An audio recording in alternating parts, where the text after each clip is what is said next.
Before we begin, we need to add a little note.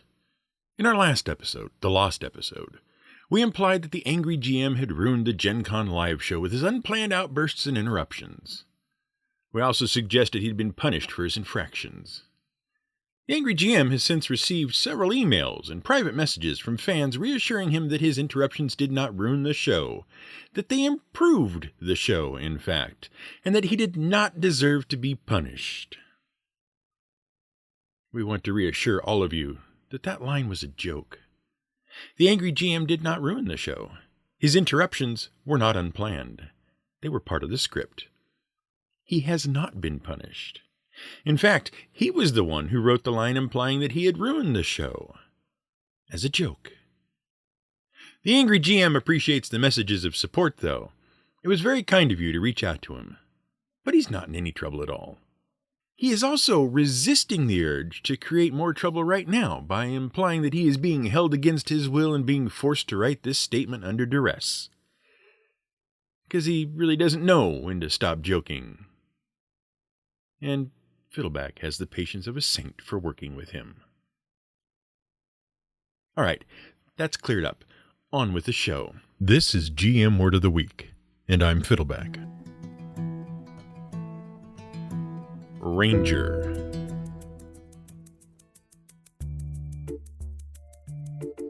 Most gamers are familiar with the Ranger archetype, especially players of Dungeons & Dragons. These days, the Ranger is one of those standard classes or professions that you can choose for your D&D character. Rangers also appear in Blizzard Entertainment's fantasy real-time strategy game Warcraft. Specifically, they were elven units you could recruit in Warcraft 2: The Tides of Darkness. Of course, if you're more familiar with the massively multiplayer online version, World of Warcraft, Rangers are mentioned in passing, but the archetype has been rolled into the Hunter character class. And many other role-playing and adventure games include a similar character class either called the Hunter or the Ranger. What is interesting is how uniform the representations of the Ranger or the Ranger as Hunter is across various media, despite the fact that in Dungeons & Dragons, the Ranger seems to have this weird sort of identity crisis. And in fact, they seem to be a hodgepodge of assorted mechanics only loosely connected to an overriding theme. But that identity crisis isn't surprising. After all, the inspiration for the D&D Ranger had two different sorts of Rangers in it that were both called Rangers. And the inspiration for that, the thing we call actual real life, also has at least two commonly accepted definitions for the word Ranger. So let's see if we can disentangle this mess. To begin with, let's talk a bit about the Ranger archetype in D&D because, as we mentioned, that archetype has pretty much supplied the inspiration for Rangers and Hunters in other fantasy works, including Warcraft. In D&D nowadays, Rangers are skilled hunters and woodsmen. They tend to live alone and isolated, wandering the wildlands and fighting monsters. Thus, they are skilled combatants and also capable survivalists. Simple enough, right? Well, not really. Because the Ranger archetype has picked up a lot of baggage throughout the years. First of all, Rangers are skilled trackers. That makes sense. Second of all, Rangers tend to be good archers. That makes sense too. We associate archery and hunting. Third of all, Rangers have some sort of rapport with animals, and often have an animal companion. A wild, natural animal like a bear or a wolf or a panther or something. Not quite a familiar, but more than a pet. Okay, that kind of fits. Hunting animals are a thing, and a skilled survivalist is probably pretty good with animals. Fourth of all, Rangers can cast magical spells. The types of spells they can cast varies from edition to edition. Early on, Rangers could cast spells like wizards. Nowadays, they cast spells like priests, particularly druidic nature priests. Okay, sure, why not? Fifth of all, Rangers are famously known for their particular combat style of wielding a weapon in each hand, such as wielding a pair of swords or a sword and an axe and... what? Rangers have actually gained a lot of ire for this last point. Some fans think the only reason Rangers gained the ability to wield paired weapons was to allow players to emulate the most famous ranger character of them all, Dritz Duerden. And as you'll remember from our episode on the Drow, that character, and the many copycats thereof, have been very divisive subjects in the D&D fanbase. But David Zeb Cook, the lead designer on D&D's 2nd edition, has insisted that there's no truth to that. And given that's the edition in which Rangers gained that ability, he probably knows what he's talking about. On a personal note, this whole dual-wielding Ranger thing is a sore point for us here at the Word of the Week. See, when we decided to explore the history of the Ranger for this episode, one of the things we definitively wanted to answer once and for all was where the archetype of the dual-wielding Ranger came from. And all we could turn up was one brief non-answer from David Cook himself. He said, "I'm not sure how the Ranger took shape, though I know it wasn't an imposition because of Dritz. Frankly, I've never read more than bits of the Dritz series. It was to make them distinct, and it fit with the style and image." But we digress. The point is that over the years, the D&D Ranger has evolved and the archetype has had a lot piled onto it. And this has led to a bit of a tradition among D&D's designers to argue about what bits and pieces of the Ranger archetype need to find their way into D&D. Based on various statements and interviews, they usually begin the process by trying to pare the Ranger down to some sort of core identity. But in the end, they usually end up just piling everything back onto the Ranger and adding something else.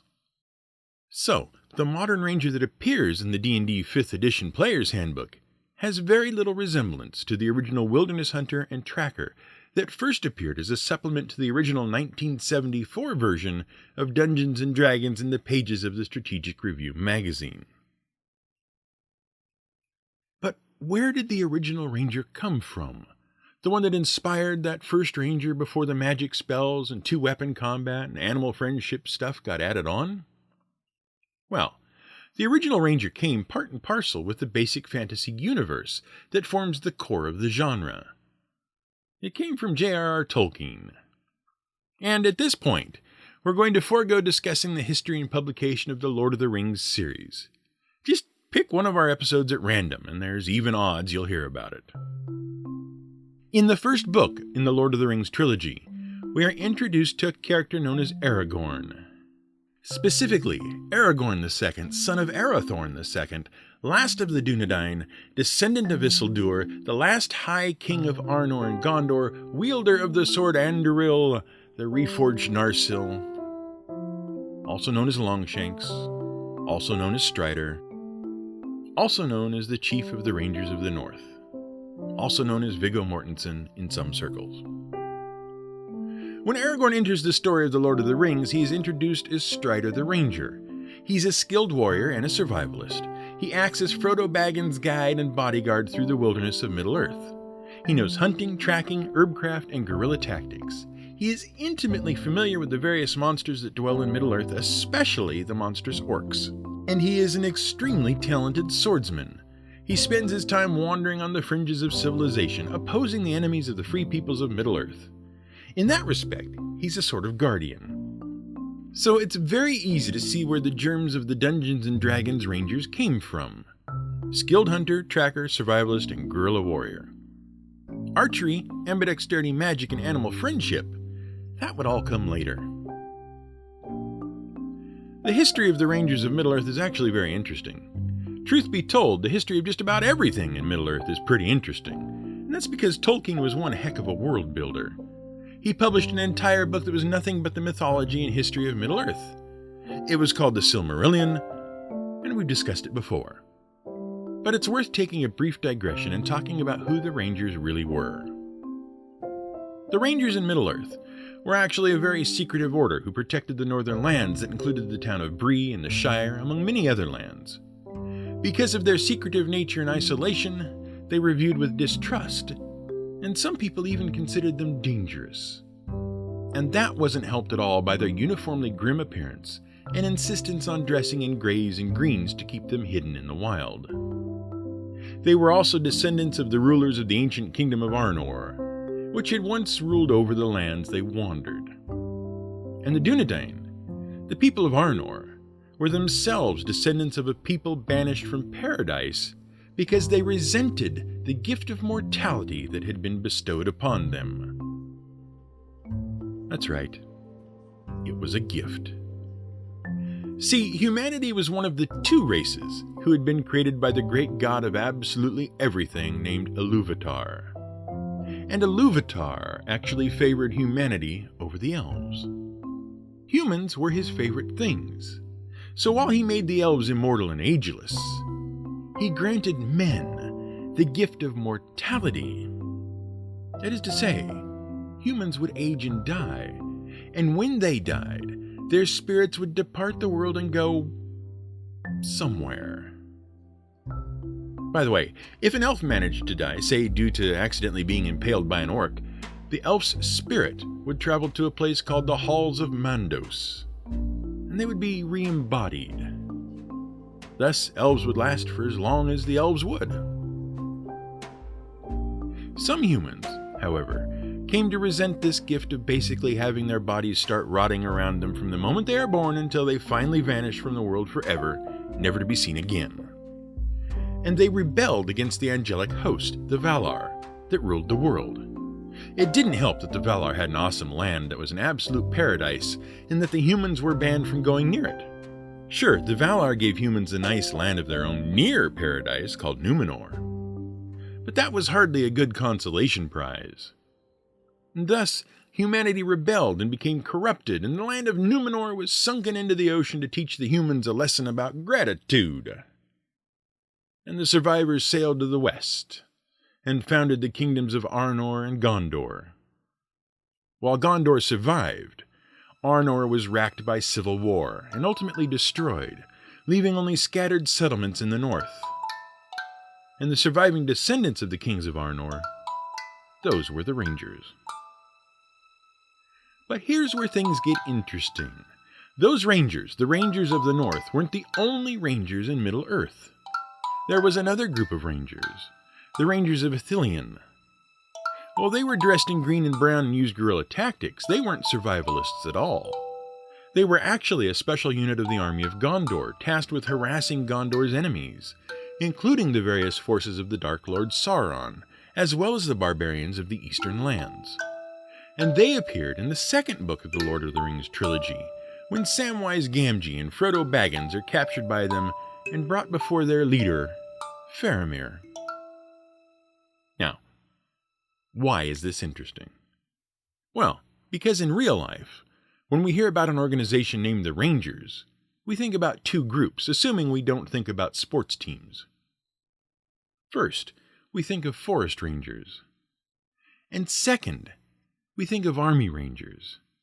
And the fact that these two types of ranger organizations dovetail nicely with Tolkien's Rangers of the North and the Rangers of the Ithilien, that's no accident.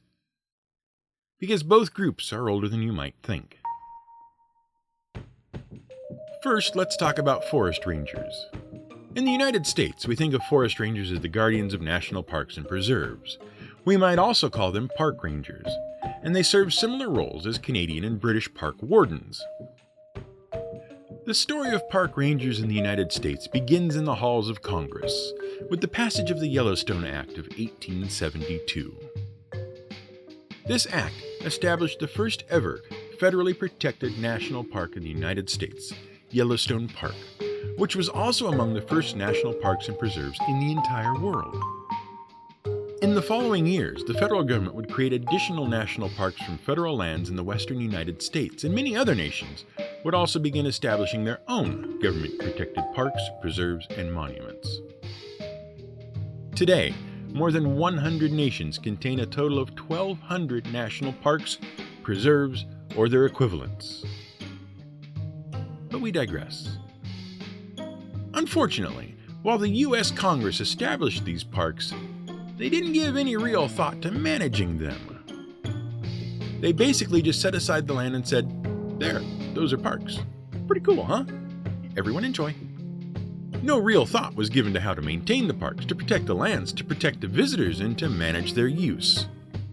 Not wanting to think too hard about it, they simply gave the military authority over the parks.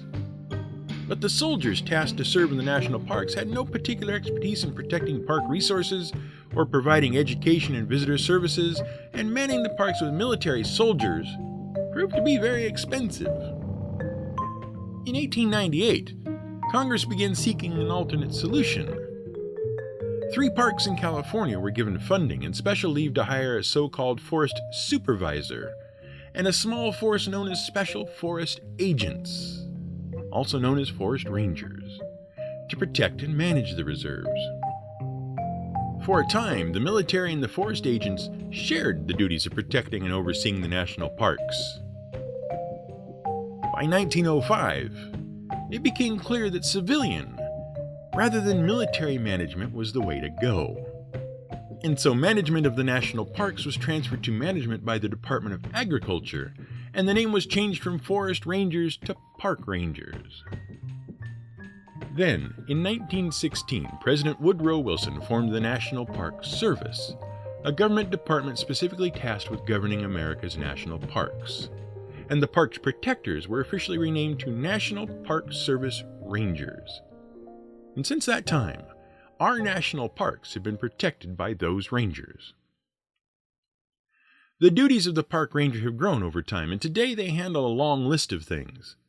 Obviously, they administer the parks and provide visitor services, but they also provide visitor education, maintain park infrastructure, oversee conservation efforts, monitor the parks and gather scientific data, provide fire and emergency response services, and also have police powers. They enforce the laws of the land, including the laws against poaching.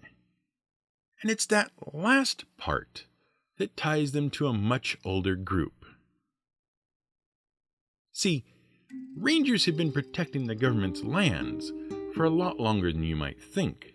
The word ranger is actually a Middle English word which comes from a French word which comes from a Germanic word whose meaning isn't entirely clear. The word is obviously connected to ranging, which in the 1600s meant policing an area. But it might actually be connected to an even older word that means a line of hunters or soldiers. In the medieval period, a ranger, also called a warden, was appointed by a king specifically to patrol the king's land and protect it from poachers and trespassers.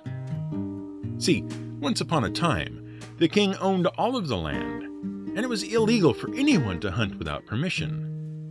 Now that wasn't a big deal through most of the Middle Ages. Hunting was extremely difficult and time-consuming, and peasants lacked the skills, time, and weapons to hunt. Hunting was something for the aristocracy. But during the late Middle Ages, food became harder to come by, and poverty became a widespread problem. Peasants and outlaws turned to poaching to feed themselves and their families, often using snares and traps to make up for their lack of hunting skill and equipment. Thus, poaching became an offense punishable by law, and people were needed to enforce the law. Wardens, rangers, and other officials were appointed to capture poachers and protect the king's forests from trespass. And honestly, we could stop there, right? That's the whole story of the D&D Ranger in a nutshell. It starts simple with Aragorn, the descendant of a king, a hardy survivalist and policeman of the wilderness, and then stuff gets piled on over the years. Just like you have rangers, servants of the kings and policemen of the wilderness who inspire park rangers whose duties become infinitely more varied and more complex as time goes on. But if we wanted to stop there, we wouldn't have mentioned the other rangers, because they have a different origin, a more military origin. As we mentioned, the other modern type of ranger is the Army Ranger. In the United States, the name Army Ranger can refer to one of 2 types of soldiers. First, there are the soldiers of the 75th Ranger Regiment. Second, there are soldiers who have trained and been qualified by the Ranger Training Brigade at Fort Benning. And while there are important differences, we do have a word count and a time constraint to think about. So we're going to have to gloss over that bit a little. The point is that Army Rangers are elite soldiers in the U.S. military who specialize in fast deployment, quick response, and small unit and guerrilla tactics. And they have seen action in almost every major armed conflict in American history, beginning with the American Revolutionary War. And they saw action before America was even a thing. The first military rangers served in Britain's American colonies as early as 1622. Tensions had been rising between English colonists and the Native Americans in the colony of Virginia for over a decade, though trade was ongoing. In March of that year, members of the Powhatan tribe arrived in several settlements in the English colonies of Virginia, ostensibly to trade. However, the Powhatans suddenly took up arms and killed as many settlers as they could, including women and children, and burned houses and farms. This became known as the Indian Massacre of 1622. As a result, Captain John Smith led a force to seek revenge, and he and his force, in his own words, ranged the countryside for 14 weeks, fighting the Powhatan. But that was just a nickname. The first true ranger force was commissioned in Plymouth and served under the command of Colonel Benjamin Church. Church's ranger force consisted of a mix of English colonists and friendly Native Americans with a mixture of combat and frontier survival skills. And they would range, or patrol, the colonial settlements and the lands around them, protecting them from hostile Native Americans. They were known as Church's Rangers. Later in 1751, Major Robert Rogers formed 9 similar ranger companies, known as Robert's Rangers, to help fight against French and Native American forces during the French and Indian War. These days, the word ranger has become synonymous with elite military units, particularly those specializing in guerrilla tactics. The United States military isn't the only military force to have an elite force called Rangers, but the origin of the phrase as an elite guerrilla-style military unit seems to rest in the American colonies. Of course, given the nature of the conflicts they engaged in, there's a great deal of contention surrounding the name, and some descendants of Native Americans remain understandably uncomfortable with the military title Ranger. But while this sort of ranger certainly informed Tolkien's Rangers of Ithilien, it seems that the D&D Rangers owe their inspiration almost entirely to Aragorn and his Rangers of the North, who themselves were inspired by the protectors of the King's Land, who gradually grew into modern park rangers. No wonder D&D's Rangers have such a confusing mix of abilities. This has been GM Word of the Week. It's written and researched by The Angry GM and produced by me, Fiddleback. You can support us on Patreon at patreon.com/GM Word of the Week. You can find more at gmwordoftheweek.com and theangrygm.com.